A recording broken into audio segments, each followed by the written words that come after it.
Bem-vindos a mais um programa Flashes da História.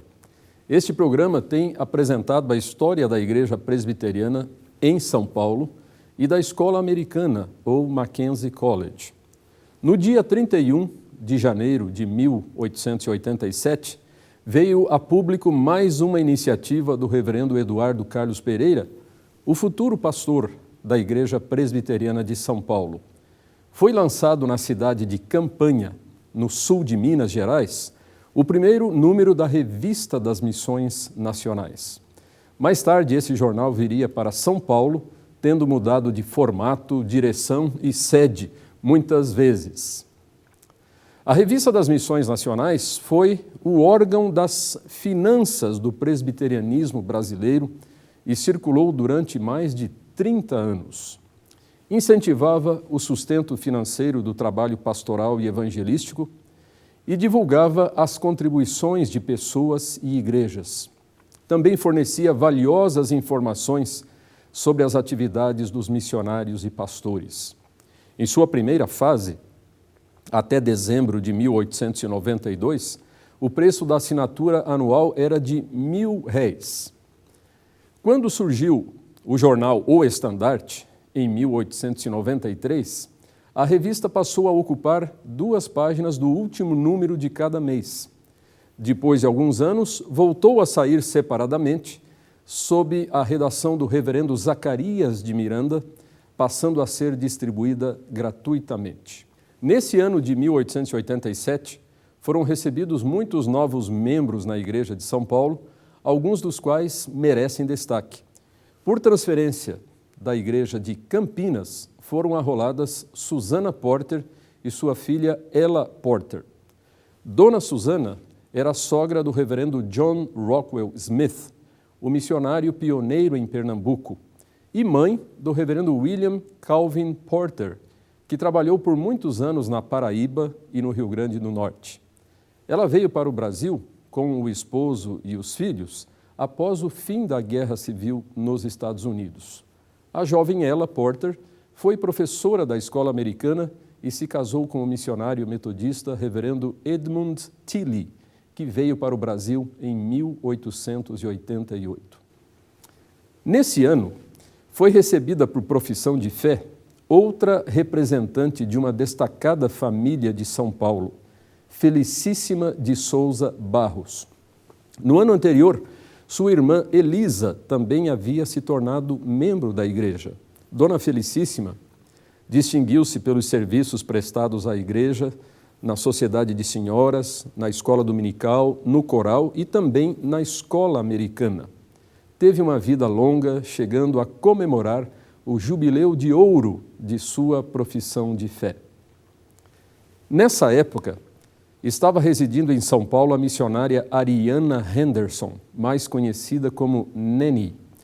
Por intermédio do conselho, um doador anônimo se comprometeu a contribuir com R$50.000 mensais para que ela prestasse serviços como leitora da Bíblia, visitando certo número de famílias. A dedicada professora não pôde aceitar o encargo em caráter permanente, mas se dispôs a fazê-lo sem retribuição, temporariamente, visitando cerca de 12 famílias por semana. Miss Neni foi professora em Campinas, Itatiba, Botucatu e outros lugares, tendo trabalhado com as 2 missões, a da Igreja do Sul e a da Igreja do Norte. No final de agosto de 1887, realizou-se em São Paulo a 23ª reunião do Presbitério do Rio de Janeiro. Estiveram presentes quase todos os pastores em exercício e muitos presbíteros, como Manuel da Costa, de São Paulo, Antônio de Pádua Dias, de Cabo Verde, Manuel Ribeiro dos Santos, de Rio Claro, Francisco Pacheco, de Sorocaba, João Davi Misel, de Guareí, João Antunes de Moura, de Itapeva e João Vieira Bizarro, de São Carlos. Na distribuição das forças evangelizadoras, a Igreja de São Paulo ficou a cargo do reverendo Modesto Carvalhosa, na ausência do reverendo Chamberlain, que estava de partida para os Estados Unidos. Carvalhosa continuava realizando trabalhos evangélicos na vila e nos sítios de Itanhaém, no litoral. Suas viagens para essa localidade eram feitas em carro de bois. Nessa reunião do presbitério, o reverendo Eduardo Carlos Pereira, grande entusiasta da causa abolicionista, apresentou a seguinte proposta: este presbitério, desejando ardentemente que este país se liberte do grande mal da escravidão, vê com alegria a propaganda abolicionista se firmando no terreno seguro da consciência cristã. Por várias razões, o ano de 1888, o mesmo em que ocorreu a libertação dos escravos, foi muito importante na trajetória do presbiterianismo brasileiro e da Igreja Presbiteriana de São Paulo. É o que veremos após um breve intervalo.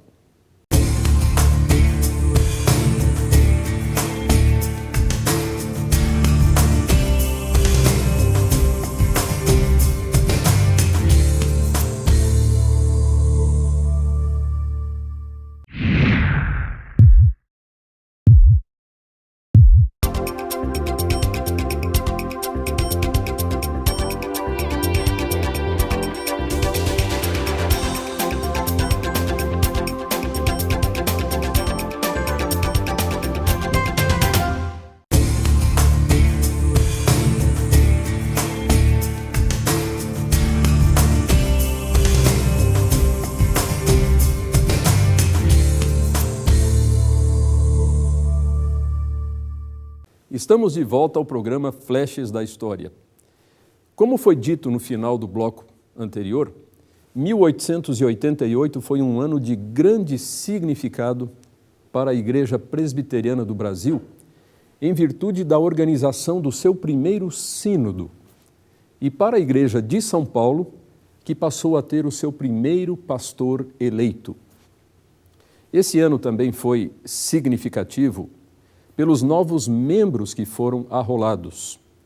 Dentre eles estava uma terceira mulher pertencente à destacada família Souza Barros. Em 1886, fizera sua profissão de fé Dona Elisa. Em 1887, Dona Felicíssima. E agora, em 88, outra das irmãs, Dona Maria Paz de Barros, esposa do Dr. Antônio Paz de Barros, que faleceu como senador estadual.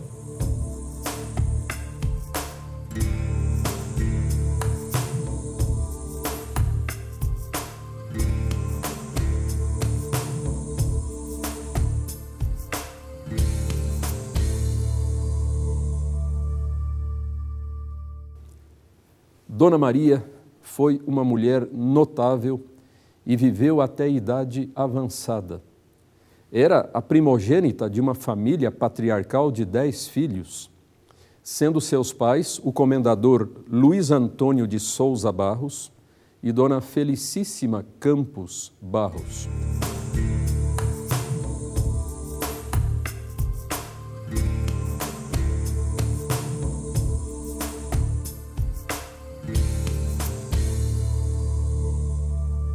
Pelo lado paterno, era neta do brigadeiro Luiz Antônio, sendo também aparentada com os Souza Queiroz. Segundo os genealogistas, a família descendia de soberanos europeus e também dos caciques Piquerobi e Tibiriçá. O comendador Luiz Antônio foi grande cafeicultor, senhor de escravos e um dos fundadores da Companhia Paulista de Estradas de Ferro. A família residia em um imponente sobrado na rua de São João, que era, na época, a maior residência da cidade de São Paulo.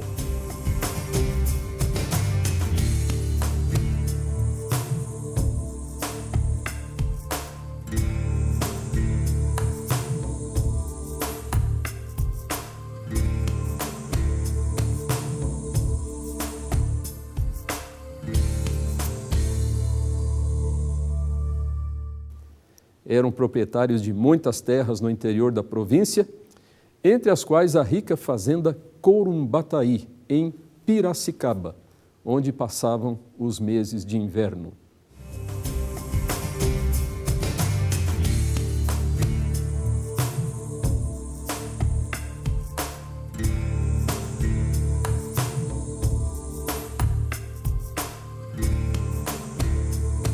Devido à sua condição privilegiada, desde a infância Maria teve excelentes oportunidades educacionais, tendo estudado alemão, francês, inglês, literatura, ciências e artes.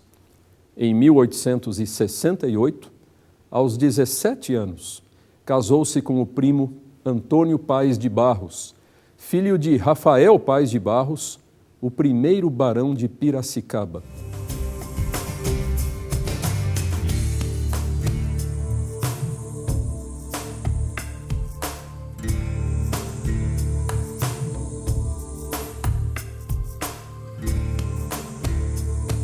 Mais tarde, Antônio perdeu a saúde e Maria teve de assumir a direção da casa. Eles eram liberais convictos, recebendo em sua residência líderes como Campos Sales, Cerqueira César, Bernardino de Campos, Francisco Glicério e Leite de Moraes. Posteriormente, outras 3 filhas do comendador Luiz Antônio vieram a filiar-se à Igreja Presbiteriana de São Paulo e depois também sua esposa, Dona Felicíssima. A primeira a se converter ao Evangelho foi justamente a primogênita Maria, através do testemunho de uma simples doméstica, Inácia Maria Barbosa, que havia se filiado à Igreja no mesmo dia em que Dona Maria Antônia da Silva Ramos, em 1878.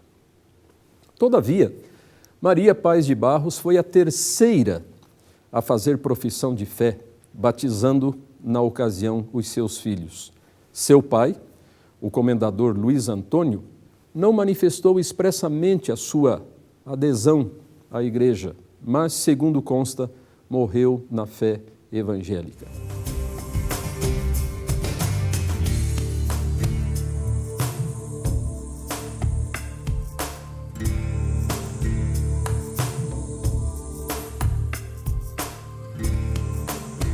Maria levantou grande soma para a fundação do Hospital Samaritano. Em 21 de julho de 1892, quando foi lançada a pedra fundamental dessa instituição, no novo bairro do Higienópolis, ela foi convidada para colocar a primeira colher de massa. Seu marido fez parte da primeira diretoria do hospital. Como presidente da Sociedade de Senhoras, ela colaborou na campanha para a construção do edifício do Seminário Presbiteriano na Rua Maranhão. Foi ainda uma das diretoras da Maternidade de São Paulo e fundadora do primeiro clube de tênis da cidade. Inteligente e amiga de estudos históricos, publicou já idosa, em 1932, uma História do Brasil que lhe granjeou o título de membro honorário do Instituto Histórico e Geográfico de São Paulo. Aos 94 anos, publicou um interessante livro de memórias, No Tempo de Dantes.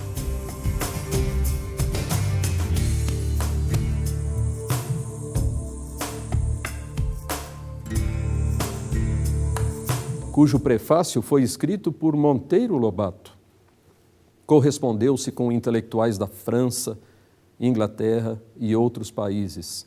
Sua filha Rosalina casou-se com o reverendo Otoniel Mota.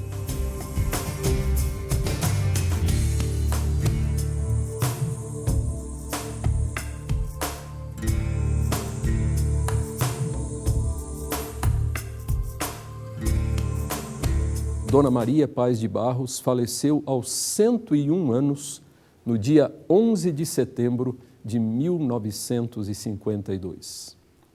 Se você deseja informações adicionais ou quer oferecer alguma sugestão, entre em contato conosco pelo e-mail flechesdahistoria@gmail.com.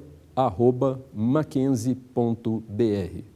Até o próximo programa.